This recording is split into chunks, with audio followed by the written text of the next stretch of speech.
ओम श्री गुरुवे नमः। ज्ञान गीता के इस मंच पर आपका सादर अभिनंदन।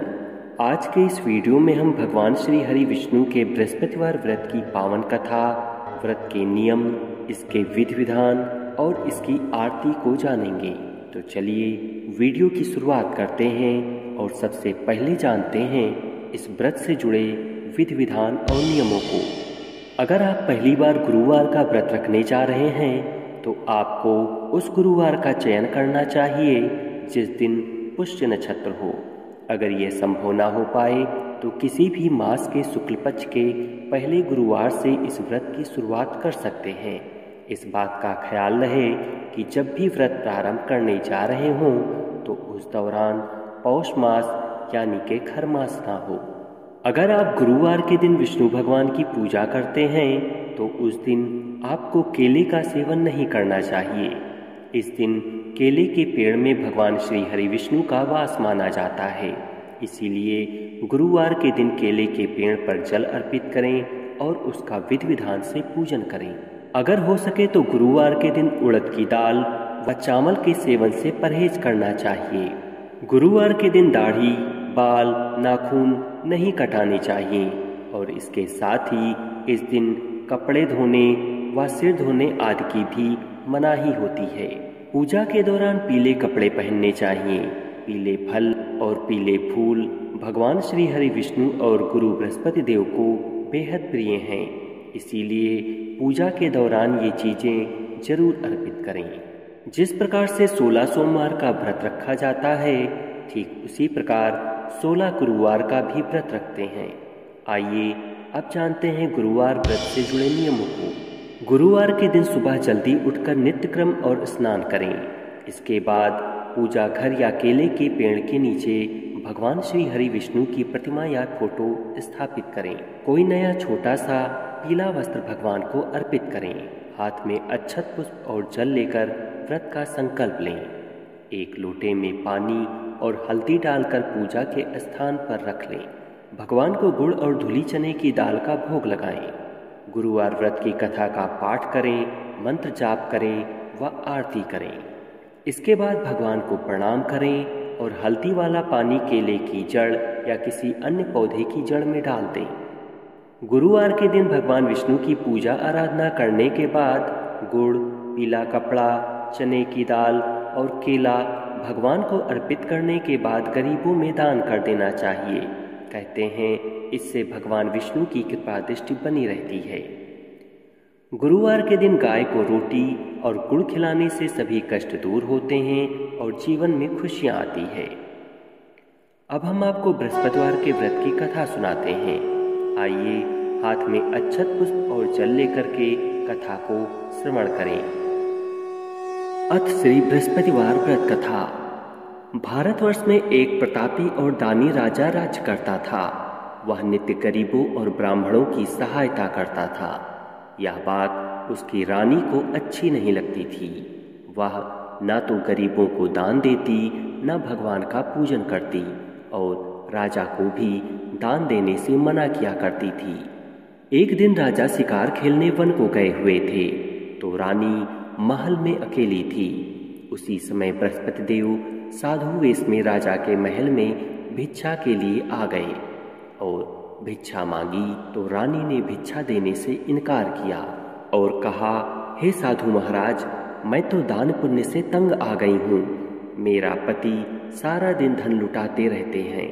मेरी इच्छा है कि हमारा धन नष्ट हो जाए, फिर न रहेगा बांस और न बजेगी बांसुरी। साधु ने कहा, देवी तुम तो बड़ी विचित्र हो। धन संतान तो सभी चाहते हैं, पुत्र और लक्ष्मी तो पापी के घर भी होने चाहिए। यदि तुम्हारे पास अधिक धन है तो भूखों को भोजन दो, प्यासों के लिए प्याऊ बनवाओ, मुसाफिरों के लिए धर्मशालाएं खुलवाओ। जो निर्धन अपनी कुंवारी कन्याओं का विवाह नहीं कर सकते उनका विवाह करा दो। ऐसे और कई काम हैं जिनको करने से तुम्हारा यश परलोक में फैलेगा। परंतु रानी पर उपदेश का कोई प्रभाव न पड़ा। महाराज, आप मुझे कुछ न समझाएं। मैं ऐसा धन नहीं चाहती जो हर जगह बांटती फिरूं। साधु ने उत्तर दिया, यदि तुम्हारी ऐसी इच्छा है तो तथास्तु। तुम ऐसा करना कि बृहस्पतिवार को घर लीपकर पीली मिट्टी से अपना सिर धोकर स्नान करना, भट्ठी चढ़ाकर कपड़े धोना, पद से बोलना कि वह अपने दाढ़ी बाल कटवाए। ऐसा करने से आपका सारा धन नष्ट हो जाएगा। इतना कहकर वह साधु महाराज वहां से चले गए। साधु के अनुसार कई बातों को पूरा करते हुए रानी को केवल 3 बृहस्पतिवार ही बीते थे कि उसकी सारी धन संपत्ति नष्ट हो गई। भोजन के लिए राजा का परिवार तरसने लगा। तब एक दिन राजा ने रानी से कहा कि हे रानी, तुम यहीं रहो, मैं दूसरे देश को जाता हूँ, क्योंकि यहाँ पर सभी लोग मुझे जानते हैं, इसीलिए मैं कोई छोटा कार्य नहीं कर सकता। ऐसा कहकर राजा परदेश चला गया। वहाँ वह जंगल से लकड़ी काट कर लाता और शहर में बेचता। इस तरह वह अपना जीवन व्यतीत करने लगा। इधर राजा के परदेश जाते ही रानी और दासी दुखी रहने लगी। एक बार जब रानी और दासी को 7 दिन तक बिना भोजन के रहना पड़ा तो रानी ने अपनी दासी से कहा, हे दासी, पास ही के नगर में मेरी बहन रहती है, वह बड़ी धनवान है, तू उसके पास जा और कुछ ले आ ताकि थोड़ी बहुत गुजर बसर हो जाए। दासी रानी के बहन के पास गई। उस दिन गुरुवार था और रानी की बहन उस समय बृहस्पतिवार व्रत की कथा सुन रही थी। दासी ने रानी की बहन को अपनी रानी का संदेश दिया, लेकिन रानी की बड़ी बहन ने कोई उत्तर नहीं दिया। जब दासी को रानी की बहन से कोई उत्तर नहीं मिला तो वह बहुत दुखी हुई और उसे क्रोध भी आया। दासी ने वापस आकर रानी को सारी बात बता दी। सुनकर रानी ने अपने भाग्य को कोसा। उधर रानी की बहन ने सोचा कि मेरे बहन की दासी आई थी, परंतु मैं उससे नहीं बोली। इससे वह बहुत दुखी हुई। कथा सुनकर और पूजन समाप्त करके वह अपनी बहन के घर आई और कहने लगी, हे बहन, मैं बृहस्पतिवार का व्रत कर रही थी। तुम्हारी दासी मेरे घर आई थी, परंतु जब तक कथा होती है तब तक ना तो उठते हैं और ना बोलते हैं, इसीलिए मैं नहीं बोली। कहो दासी, क्यों गई थी? रानी बोली, बहन, तुमसे क्या छिपाऊं, हमारे घर में खाने तक को अनाज नहीं था। ऐसा कहते कहते रानी की आंखें भर आईं। उसने दासी समेत 7 दिनों से भूखे रहने तक की बात अपनी बहन को विस्तार पूर्वक सुना दी। रानी की बहन बोली, देखो बहन, भगवान बृहस्पति देव सबकी मनोकामनाओं को पूर्ण करते हैं। देखो, शायद तुम्हारे घर में अनाज रखा हो। पहले तो रानी को विश्वास नहीं हुआ, पर बहन के आग्रह करने पर उसने अपनी दासी को अंदर भेजा। उसे सचमुच अनाज से भरा एक घड़ा मिल गया। यह देखकर दासी को बड़ी हैरानी हुई। दासी रानी से कहने लगी कि हे रानी, जब हमको भोजन नहीं मिलता तो हम व्रत ही तो करते हैं, इसलिए क्यों ना इनसे व्रत और कथा की विधि पूछ ली जाए ताकि हम भी व्रत कर सकें। तब रानी ने अपनी बहन से बृहस्पतिवार व्रत के बारे में पूछा। उसकी बहन ने बताया, बृहस्पतिवार के व्रत में चने की दाल और मुनक्का से विष्णु भगवान का केले की जड़ में पूजन करें तथा दीपक जलाकर व्रत कथा सुने और पीला भोजन ही करें, इससे बृहस्पति देव प्रसन्न होते हैं। व्रत और पूजन विधि बताकर रानी की बहन अपने घर को लौट आई। 7 दिन के बाद जब गुरुवार आया तो रानी और दासी ने व्रत रखा। दासी घुड़साल में जाकर चना और गुड़ लेकर आई। फिर उसने केले की जड़ तथा विष्णु भगवान का पूजन किया। उसके बाद वे सभी गुरुवार को व्रत और पूजन करने लगी। बृहस्पति भगवान की कृपा से उनके पास फिर से धन संपत्ति आ गई, परंतु रानी फिर से पहले की तरह आलस्य करने लगी। तब दासी बोली, देखो रानी, तुम पहले भी इसी प्रकार आलस्य करती थी। तुम्हें धन रखने में कष्ट होता था, इसी कारण सभी धन नष्ट हो गया, और अब जब भगवान बृहस्पति की कृपा से धन मिला है तो तुम्हें फिर से आलस्य होता है। रानी को समझाते हुए दासी कहती है कि बड़ी मुसीबतों के बाद हमने यह धन पाया है, इसीलिए हमें दान पुण्य करना चाहिए, भूखे मनुष्यों को भोजन कराना चाहिए और धन को शुभ कार्यों में खर्च करना चाहिए, जिससे तुम्हारे कुल का यश बढ़ेगा, स्वर्ग की प्राप्ति होगी और पितृ प्रसन्न होंगे। दासी की बात मानकर रानी अपना धन शुभ कार्यों में खर्च करने लगी, जिससे पूरे नगर में उसका यश फैलने लगा। इधर जंगल में राजा दुखी होकर एक पेड़ के नीचे आसन लगाकर बैठा था। वह अपनी दशा को याद करके व्याकुल होने लगा। बृहस्पतिवार का दिन था। एकाएक उसने देखा कि निर्जन वन में एक साधु प्रकट हुए। वह साधु वेश में स्वयं बृहस्पति देवता थे। साधु देवता लकड़हारे के सामने आकर बोले, हे लकड़हारे, इस सुनसान जंगल में तू चिंता मग्न में क्यों बैठा है? लकड़हारे ने अपने दोनों हाथ जोड़ करके उन्हें प्रणाम किया और उत्तर दिया, महात्मा जी, आप तो सब कुछ जानते हैं, मैं क्या कहूँ? यह कहकर वह रोने लगा और साधु को अपनी आत्मकथा सुनाई। उसकी दुख भरी कहानी को सुनकर के साधु महाराज ने कहा कि तुम्हारी स्त्री ने बृहस्पति के दिन बृहस्पति भगवान का निरादर किया है। बृहस्पति देव के रुष्ट होने के कारण तुम्हारी यह दशा हुई है। लेकिन अब तुम चिंता को दूर करके मेरे कहने पर चलो तो तुम्हारे सब कष्ट दूर हो जाएंगे और भगवान पहले से अधिक संपत्ति देंगे। तुम बृहस्पतिवार के दिन कथा किया करो। 2 पैसे के चने मुनक्का लाकर उनका प्रसाद बनाओ और शुद्ध जल के लोटे में शक्कर मिलाकर अमृत तैयार करो। कथा के पश्चात अपने सारे परिवार और सुनने वाले प्रेमियों में अमृत व प्रसाद बांटकर आप भी ग्रहण करो। ऐसा करने से भगवान तुम्हारी सब मनोकामनाएं पूरी करेंगे। साधु के ऐसे वचन सुनकर लकड़हारा बोला कि हे प्रभु, मुझे लकड़ी बेचकर इतना पैसा नहीं मिलता जिससे भोजन के उपरांत कुछ बचा सकूं। मैंने रात्रि में अपनी स्त्री को व्याकुल देखा है, लेकिन मेरे पास कुछ भी नहीं जिससे मैं उसकी खबर मंगा सकूं। साधु ने कहा, हे लकड़हारे, तुम किसी बात की चिंता मत करो। बृहस्पति के दिन तुम रोजाना की तरह लकड़ियां लेकर शहर को जाओ। तुमको रोज से दुगना धन प्राप्त होगा, जिससे तुम भली भांति भोजन कर लोगे तथा बृहस्पति देव के पूजा का सामान भी आ जाएगा। अब मैं तुम्हें बृहस्पति देव की कथा सुनाता हूँ। बहुत प्राचीन समय की बात है। एक नगर में एक ब्राह्मण रहता था। वह बहुत ही निर्धन था। उसके कोई संतान नहीं थी। उसकी स्त्री बहुत मलिनता के साथ रहती थी। वह ना तो स्नान करती और ना ही किसी देवता का पूजन करती। पत्नी के इस आचरण से ब्राह्मण देवता बड़े दुखी रहते। बेचारे बहुत कुछ कहते, किंतु उसका कुछ परिणाम न निकला। भगवान की कृपा से ब्राह्मण की स्त्री के कन्या रूपी रत्न पैदा हुई। कन्या बड़ी होने पर प्रातः स्नान करके विष्णु भगवान का जाप व बृहस्पतिवार का व्रत करने लगी। अपने पूजा पाठ को समाप्त करके वह विद्यालय जाती तो मुट्ठी में जौ भर के ले जाती और पाठशाला के मार्ग में डालती जाती। तब ये जौ स्वर्ण के हो जाते। लौटते समय उनको बीन कर वो घर ले आती थी। एक दिन वह बालिका सूप में उस सोने के जौ को फटक कर साफ कर रही थी कि उसके पिता ने देख लिया और कहा, हे बेटी, सोने के जौ को फटकने के लिए सोने का सूप होना चाहिए। दूसरे दिन बृहस्पतिवार था।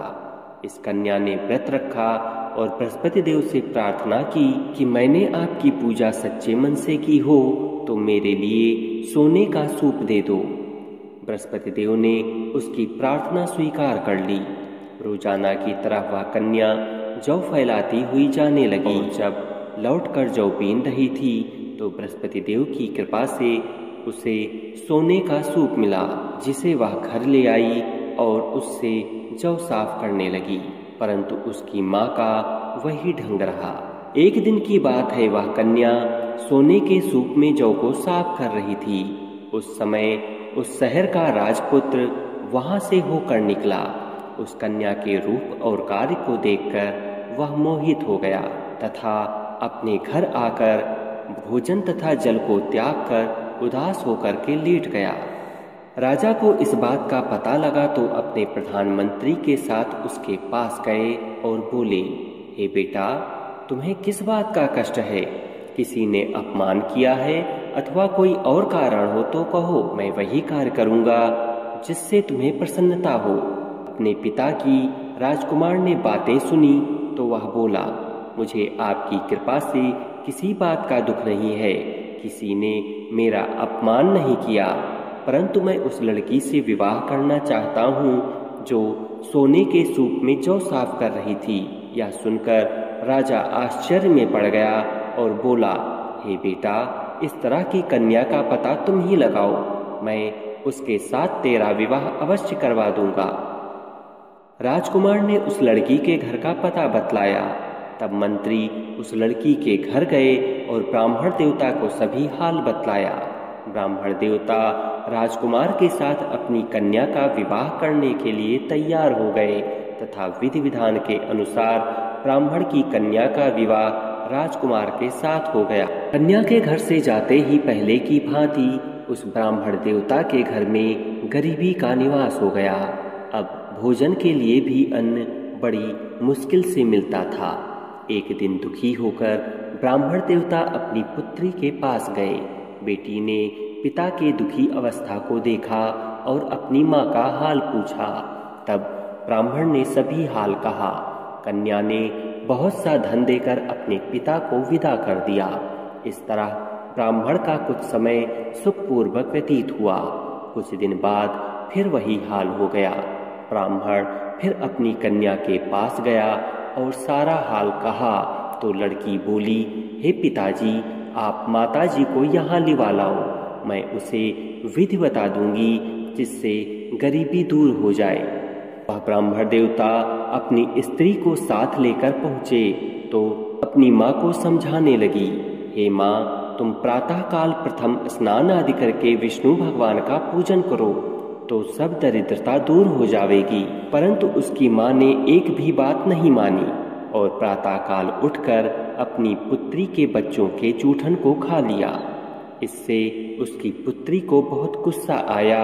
एक रात को कोठरी से सभी सामान निकाल दिया और अपनी माँ को उसमें बंद कर दिया।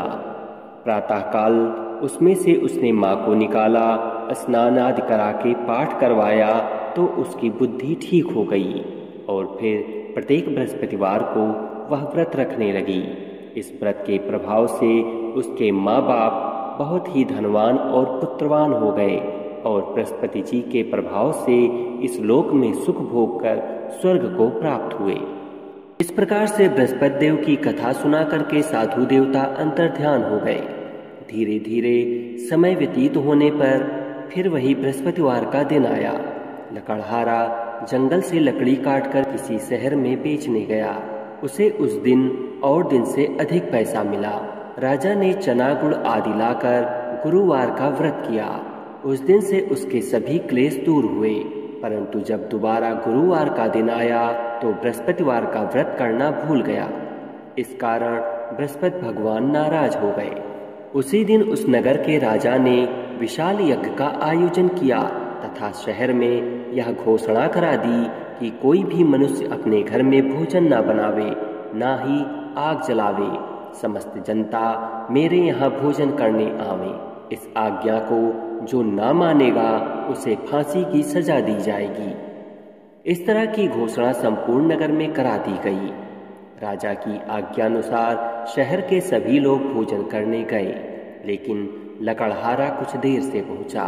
इसीलिए राजा उसको अपने साथ घर लिवा ले गए और ले जाकर भोजन करा रहे थे कि रानी की दृष्टि उस खूंटी पर पड़ी जिस पर उसका हार लटका हुआ था। वह वहां दिखाई नहीं दिया।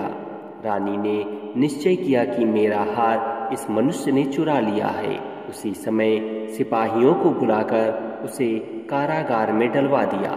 जब लकड़हारा कारागार में पड़ गया और बहुत दुखी होकर विचार करने लगा कि न जाने कौन से पूर्व जन्म के कर्म से मुझे यह दुख प्राप्त हुआ है, और उसी साधु को याद करने लगा जो उसे जंगल में मिला था। उसी समय तत्काल बृहस्पति देव साधु के रूप में प्रकट हुए और उसकी दशा को देखकर कहने लगे, अरे मूर्ख, तूने बृहस्पति देव की कथा नहीं करी, इस कारण तुझे यह दुख प्राप्त हुआ है। अब चिंता मत कर। बृहस्पतिवार के दिन कारागार के दरवाजे पर 4 पैसे पड़े मिलेंगे। उनसे तू बृहस्पति देव की पूजा करना, तेरे सभी कष्ट दूर हो जाएंगे। अगले बृहस्पतिवार के दिन उसे 4 पैसे मिले। लकड़हारे ने पूजा कर कथा कही। उसी रात्रि को बृहस्पति देव ने उस नगर के राजा को स्वप्न में कहा, हे राजा, तुमने जिस आदमी को कारागार में बंद कर दिया है वह निर्दोष है, वह राजा है, उसे छोड़ देना। रानी का हार उसी खूंटी पर लटका है। अगर तू ऐसा नहीं करेगा तो मैं तेरे राज्य को नष्ट कर दूंगा। इस तरह रात्रि के स्वप्न को देखकर राजा प्रातःकाल उठा और खूंटी पर हार देखकर लकड़हारे को बुलाकर क्षमा मांगी तथा लकड़हारे को योग्य सुंदर वस्त्र आभूषण देकर विदा कर दिया। बृहस्पति देव की आज्ञानुसार लकड़हारा अपने नगर को चल दिया। राजा जब अपने नगर के निकट पहुंचा तो उसे बड़ा आश्चर्य हुआ। नगर में पहले से अधिक बाग, तालाब, कुएं तथा बहुत सी धर्मशाला, मंदिर आदि बन गई हैं। राजा ने पूछा, यह किसका बाग और धर्मशाला है? तब नगर के सब लोग कहने लगे, यह सब रानी और बांदी के हैं। तब राजा को बहुत आश्चर्य हुआ और गुस्सा भी आया। जब रानी ने यह खबर सुनी कि राजा आ रहे हैं तो उन्होंने बांदी से कहा कि हे दासी, देख राजा हमको कितनी बुरी हालत में छोड़ गए थे। हमारी ऐसी हालत देखकर वह लौट न जाए, इसलिए तू दरवाजे पर खड़ी हो जा। आज्ञानुसार दासी दरवाजे पर खड़ी हो गई। राजा आए तब उन्हें वह अपने साथ ले आई। महल में आने के बाद राजा क्रोध करके अपनी रानी से पूछने लगा, यह धन तुम्हें कैसे प्राप्त हुआ है? तब रानी ने कहा, हमें यह सब धन बृहस्पति देव के व्रत के प्रभाव से प्राप्त हुआ है। यह जानकर राजा ने निश्चय किया कि 7 रोज बाद तो सभी बृहस्पति देव का पूजन करते हैं, परंतु मैं प्रतिदिन दिन में 3 बार कहानी तथा रोज व्रत किया करूँगा। अब हर समय राजा के दुपट्टे में चने की दाल बंधी रहती तथा दिन में 3 बार कहानी कहता। एक रोज राजा ने विचार किया कि चलो अपनी बहन के यहाँ हो आवें। इस तरह निश्चय कर राजा घोड़े पर सवार हो अपनी बहन के यहाँ चलने लगा। मार्ग में उसने देखा कि कुछ आदमी एक मुर्दे को लिए जा रहे हैं। उन्हें रोककर राजा कहने लगा, अरे भाइयों, मेरी बृहस्पति देव की कथा सुन लो। वे बोले, लो, हमारा तो आदमी मर गया, लेकिन इसको अपनी कथा की पड़ी है। परंतु कुछ आदमी बोले, अच्छा कहो, हम तुम्हारी कथा भी सुनेंगे। राजा ने दाल निकाली और जब कथा आधी हुई थी कि मुर्दा हिलने लगा, और जब कथा समाप्त हो गई तो राम राम करके वह मनुष्य उठकर खड़ा हो गया। आगे मार्ग में उसे एक किसान खेत में हल चलाता मिला। राजा ने उसे देखा और उससे बोला, अरे भैया, तुम मेरी बृहस्पतिवार की कथा सुन लो। किसान बोला, जब तक मैं तेरी कथा सुनूंगा तब तक 4 हरैया जोत लूंगा। जा, अपनी कथा किसी और को सुनाना। इस तरह राजा आगे चलने लगा। राजा के हटते ही बैल पछाड़ खाकर गिर गए तथा किसान के पेट में बड़ी जोर का दर्द होने लगा। उसी समय उसकी माँ रोटी लेकर आई थी। उसने जब यह देखा तो उसने पुत्र से सब हाल पूछा। बेटे ने सभी हाल कह दिया। तब वह बुढ़िया दौड़ी दौड़ी उस घुड़सवार के पास गई और उससे बोली कि मैं तेरी कथा सुनूंगी, तू अपनी कथा मेरे खेत पर चलकर ही कहना। राजा ने बुढ़िया के खेत पर जाकर कथा कही, जिसके सुनते ही वह बैल उठकर खड़े हो गए तथा किसान के पेट का दर्द भी बंद हो गया। राजा अपनी बहन के घर पहुंचा। बहन ने भाई की खूब मेहमानी की। दूसरे दिन प्रातःकाल राजा जगा तो वह देखने लगा कि सब लोग भोजन कर रहे हैं। राजा ने अपनी बहन से कहा, ऐसा कोई मनुष्य है जिसने भोजन नहीं किया हो? मेरी बृहस्पतिवार की कथा सुन ले। बहन बोली, हे भैया, यह देश ऐसा ही है। पहले यहाँ लोग भोजन करते हैं, बाद में अन्य काम करते हैं। अगर कोई पड़ोस में हो तो देखाऊं? वह ऐसा कहकर पड़ोस में देखने चली गई, परंतु उसे ऐसा कोई व्यक्ति नहीं मिला जिसने भोजन ना किया हो। अतः वह एक कुम्हार के घर गई, जिसका लड़का बीमार था। उसे मालूम हुआ कि उनके यहाँ 3 रोज से किसी ने भोजन नहीं किया है। रानी ने अपने भाई की कथा सुनने के लिए कुम्हार से कहा तो वह तैयार हो गया। राजा ने जाकर बृहस्पतिवार की कथा कही, जिसको सुनकर उसका लड़का ठीक हो गया। अब तो राजा की प्रशंसा होने लगी। एक रोज राजा ने अपनी बहन से कहा कि हे बहन, हम अपने घर को जाएंगे, तुम भी तैयार हो जाओ।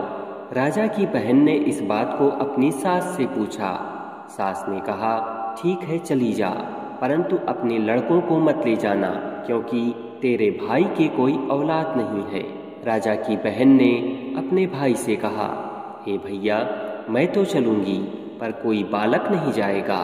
राजा बोला, जब कोई बालक नहीं जाएगा तो तुम ही चलकर क्या करोगी। बड़े दुखी मन से राजा अपने नगर को लौट आया। राजा ने अपनी रानी से कहा, हम निर्वंशी हैं, हमारा मुंह देखने का धर्म नहीं है, और उसने उस दिन कुछ भोजन भी नहीं किया। रानी ने कहा, हे प्रभु, बृहस्पति देव ने हमें सब कुछ दिया है, वह हमें औलाद भी अवश्य देंगे। उसी रात को बृहस्पति देव ने राजा को स्वप्न में कहा, हे राजा, सभी सोच को त्याग दे, तेरी रानी गर्भ से है। स्वप्न में बृहस्पति देव की यह बात सुनकर राजा बहुत खुश हुआ। 9वें महीने में रानी के गर्भ से एक सुंदर पुत्र पैदा हुआ। तब राजा बोला, हे रानी, स्त्री बिना भोजन के रह सकती है, परंतु बिना कहे नहीं रह सकती। जब मेरी बहन आवे तुम उससे कुछ मत कहना। रानी ने सुनकर हाँ कर दिया। जब राजा की बहन ने यह शुभ समाचार सुना तो वह बहुत ही खुश हुई और बधाई लेकर अपने भाई के यहाँ आई। तभी रानी ने कहा, घोड़ा चढ़कर तो नहीं आई, गधा चढ़ी आई। राजा की बहन बोली, भाभी, मैं इस प्रकार ना कहती तो तुम्हें औलाद कैसे मिलती। बृहस्पति देव ऐसे ही हैं, जिसके मन में जो कामनाएं हैं सभी को पूर्ण करते हैं। तो सद्भावना पूर्वक बृहस्पतिवार का व्रत करता है एवं कथा पढ़ता है अथवा सुनता है, दूसरों को सुनाता है, बृहस्पति देव उसकी सभी मनोकामनाएं पूर्ण करते हैं। जैसी सच्ची भावना से रानी और राजा ने उनकी कथा का गुणगान किया, उनकी सभी इच्छाएं बृहस्पति देव जी ने पूर्ण की, ऐसे ही हम सभी की मनोकामनाएं बृहस्पति देव पूर्ण करें। हाथ में लिए हुए अक्षत पुष्प और जल को श्री हरि के चरणों में समर्पित कर दें। बोलिए बृहस्पति देव की जय, भगवान श्री हरि विष्णु की जय। आइए अब बृहस्पति देव की आरती करते हैं। जय बृहस्पति देवा, ओम जय बृहस्पति देवा, छिन छिन भोग लगाऊं कदली फल मेवा, ओम जय बृहस्पति देवा। तुम पूर्ण परमात्मा, तुम अंतर्यामी, जगत पिता जगदीश्वर, तुम सबके स्वामी, ओम जय बृहस्पति देवा। चरणामृत निज निर्मल, सब पातक हरता, सकल मनोरथ दायक, कृपा करो भरता, ओम जय बृहस्पति देवा। तन मन धन अर्पण कर, जो जन शरण पड़े, प्रभु प्रकट तब हो कर, आकर द्वार खड़े, ओम जय बृहस्पति देवा। दीन दयाल दयानिधि, भक्तन हितकारी, पाप दोष सब हरता, भव बंधन हारी, ओम जय बृहस्पति देवा। सकल मनोरथ दायक, सब संशय हारो, विषय विकार मिटाओ, संतन सुखकारी, ओम जय बृहस्पति देवा। जो कोई आरती तेरी प्रेम सहित गावे, जेठानंद आनंद कर, सो निश्चय पावे, ओम जय बृहस्पति देवा। ओम जय बृहस्पति देवा। स्वामी जय बृहस्पति देवा। छिन छिन भोग लगाऊं, छिन छिन भोग लगाऊं, कदली फल मेवा। ओम जय बृहस्पति देवा। ओम जय बृहस्पति देवा। ओम जय बृहस्पति देवा। तो यह थी बृहस्पति देव की व्रत कथा, आरती, पूजा विधि और नियम से जुड़ी संपूर्ण जानकारी। वीडियो अच्छी लगी हो तो इसे लाइक करें और अधिक से अधिक लोगों को शेयर करें। कमेंट में बृहस्पति भगवान की जय अवश्य लिखें। इसके साथ ही चैनल को सब्सक्राइब करना ना भूलें। शीघ्र मिलेंगे एक नई वीडियो में कुछ नई जानकारी के साथ। तब तक मैं विवेक कुमार श्रीवास्तव आपसे विदा चाहूँगा। धन्यवाद।